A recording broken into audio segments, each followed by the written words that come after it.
Baroda dairy के डभोई के zone 8 के नवनियुक्त डायरेक्टर के तौर पर दीक्षित भाई पटेल की जीत के बाद उनका भव्य सत्कार समारोह आयोजित करवाया गया। डभोई जोन 8 के नवनियुक्त डायरेक्टर के तौर पर हाल ही में दीक्षित भाई पटेल की जंगी बहुमति से जीत दर्ज की गई है।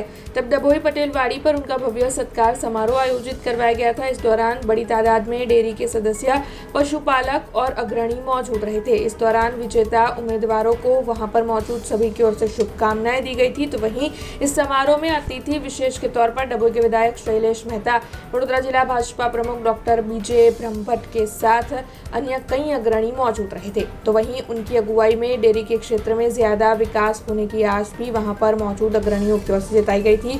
तब इस कार्यक्रम में दीनू मामा के साथ जिला पंचायत के प्रमुख अखिल अश्विन भाई, वडोदरा जिला केळवणी मंडल डभोई के प्रमुख, वडोदरा जिला युवा मोर्चा के उप प्रमुख नीरव भाई पटेल, संगठन के उप प्रमुख केयूर भाई ठाकुर, सामाजिक कार्यकर धीरेन्द्र भाई, शशिकांत भाई पटेल और अन्य कई अग्रणी मौजूद रहे थे।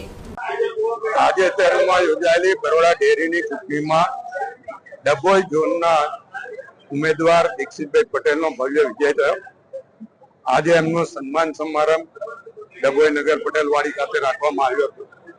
મોટી સંખ્યામાં ભાજપના આગેવાનો સાથે મંડળીઓના પ્રતિનિધિઓ અહીંયા હાજર રહ્યા હતા।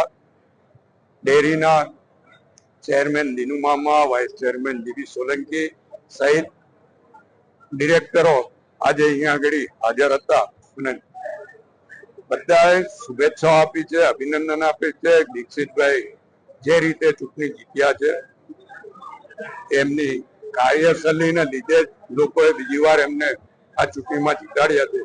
ત્યારે એમના વતી હું ખાતરી આપું છું કે ડભોઈ ઝોનના કોઈ પણ પશુપાલકોને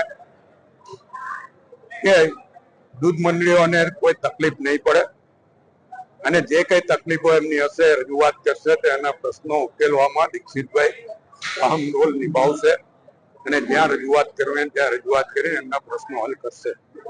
આજે આટલી મોટી સંખ્યામાં दूध उत्पादको, पशुपालको અહીંયા આગળ ઉપસ્થિત રહ્યા એ તમામને હું અભિનંદન આપું છું અને ભારતીય જનતા પક્ષના આગેવાન તરીકે, ધારાસભ્ય તરીકે ये बधानो आभार पण मानु छुं। हमसे जुड़े रहने के लिए हमारे YouTube चैनल को सब्सक्राइब करें और नई वीडियो की नोटिफिकेशन के लिए बेल आइकॉन को दबाएं।